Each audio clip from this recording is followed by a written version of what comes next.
Feche os olhos.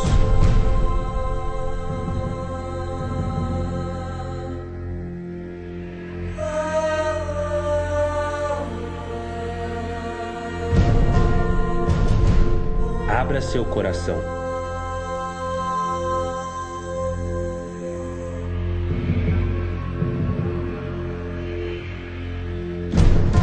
Seja objetivo.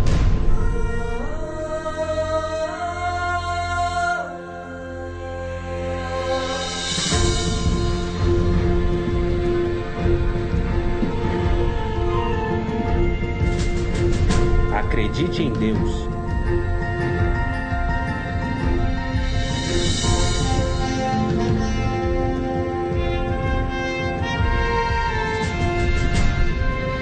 Realize seus sonhos.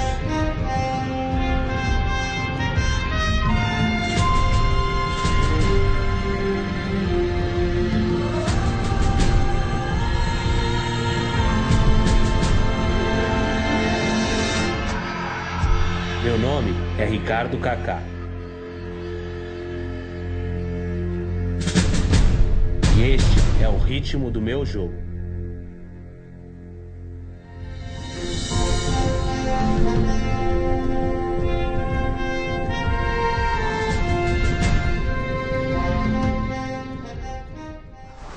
Nasci em Brasília, no dia 22 de abril de 82.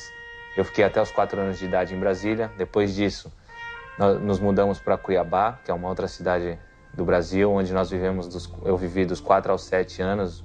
E depois dos 7 anos em diante, até os 21, eu vivi em São Paulo. Mas eu cresci nessa casa, nós 4, né? Eu, meu pai, minha mãe e meu irmão. Meu pai sempre foi engenheiro civil e essas mudanças todas eram em função do trabalho dele.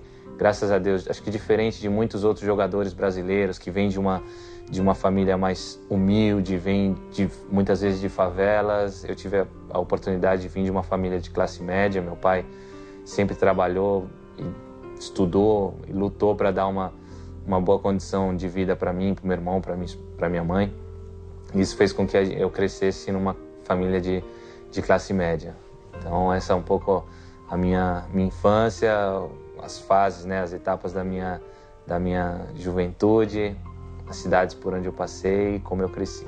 Meu irmão é 3 anos mais novo do que eu e eu sempre fui aquele irmão que cuidava, a gente sempre fizemos tudo junto. A gente tinha alguns desentendimentos quando crianças, mas a partir do momento que a gente entendeu que era uma grande bênção ter um irmão, podia ser um companheiro, um grande amigo, a gente começou a fazer todas as coisas juntos. Então, desde jogar bola na sala de casa que a gente jogava junto, a gente botava um colchão na sala de casa, um ia no gol, né, que ficava defendendo no colchão, o outro era o atacante, pegava a bolinha de tênis, jogava na parede, a bolinha voltava e tentava fazer o gol. E brincando dessa forma, a gente quebrou muitas coisas da minha mãe, algumas coisas que ela tinha em casa, e a gente mesmo ia lá e colava com um Super Bonder. Ela tinha uns patinhos de cerâmica, muitas vezes a gente quebrou esses patinhos, e aí depois a gente colava, só que aí colava com a cabeça pro outro lado, fazia umas coisas meio assim, que a gente teve esse relacionamento mais íntimo. Aí a gente foi crescendo e começou a fazer outras coisas junto, ia pro shopping, saía com os amigos, cinema, jogar boliche, que era uma coisa que a gente gostava muito de fazer. E, claro, até hoje a gente tem um relacionamento excelente, a gente conversa sempre. Hoje os 2 casados, ele é o tio, né, do meu filho. E é uma grande alegria saber que eu tenho um irmão que eu posso contar com ele para toda e qualquer situação. Para mim é uma grande alegria. E minha mãe Simone, ela sempre foi professora e é um pouco complicado falar de mãe, porque só tem coisa boa para falar, né? Então, quantas vezes eu dormindo à noite, de madrugada, eu via ela passando pelo nosso quarto e fazendo orações pela gente. Então, eu continuava ali fazendo o que eu estava dormindo só para continuar ouvindo as orações dela. Então sempre foi uma mulher assim muito sábia, uma mulher sempre que edificou realmente a nossa casa. Nos dias de hoje a gente vê mães abandonando os filhos, muitas vezes não querendo, e saber realmente que minha mãe teve esse cuidado comigo e com meu irmão, sempre lutou pela gente, sempre batalhou pela gente, sempre fez com que a gente tivesse uma grande alegria. Realmente ela é um presente de Deus. E meu pai, o senhor Bosco, eu falo senhor, mas ele nunca fez com que a gente tratasse ele dessa forma. Ele nunca foi um pai autoritário, ele sempre foi um pai amigo, um pai conselheiro, um pai que realmente guiava a gente em todas as coisas. Então ele e minha mãe, eles sempre falaram para mim, para o meu irmão, eles sempre ensinaram a gente que tudo que a gente fosse fazer, a gente ia ter dificuldades. Então, faça aquilo que você goste, que você ama. A gente não vai empurrar vocês para fazerem nada, vocês fazem aquilo que vocês realmente desejarem. Então, meu pai é um cara, assim, uma das pessoas mais inteligentes que eu conheço. Realmente um guia, um conselheiro em todas as áreas da minha vida. Depois se tornou meu procurador, né? Meu agente, é uma pessoa que resolve todos os meus casos, todas as minhas coisas, meus contratos. Isso nos liga cada vez mais. Então essa união familiar que eu tenho é muito especial por causa da vida do meu pai, da minha mãe, da vida do meu irmão. Eles são realmente uma grande bênção, porque família a gente não escolhe, família é o que Deus nos dá. Então eu creio que esse é um grande presente que Deus me deu aí, essa família tão abençoada, porque cada membro da minha família tem os seus defeitos, claro, mas a gente sabe valorizar muito as virtudes de cada um. E depois de ser filho, eu me tornei um marido. Então Deus me deu uma família onde eu sou o cabeça, eu sou o responsável, que é a minha família, com a minha esposa Caroline, com meu filho Luca.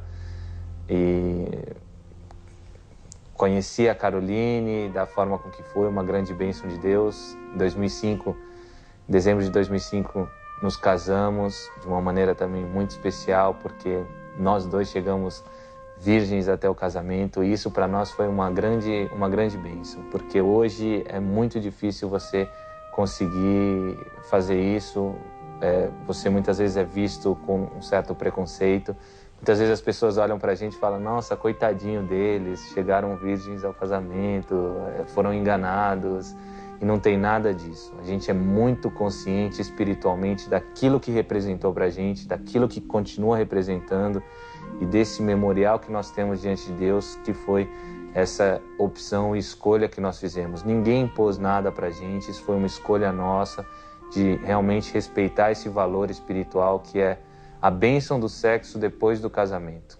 Cada dia eu vou aprendendo muitas coisas, porque não é fácil, é uma nova responsabilidade, ser cabeça, administrar uma casa, uma responsabilidade de ser um marido, realmente é uma coisa muito especial, é um aprendizado diário.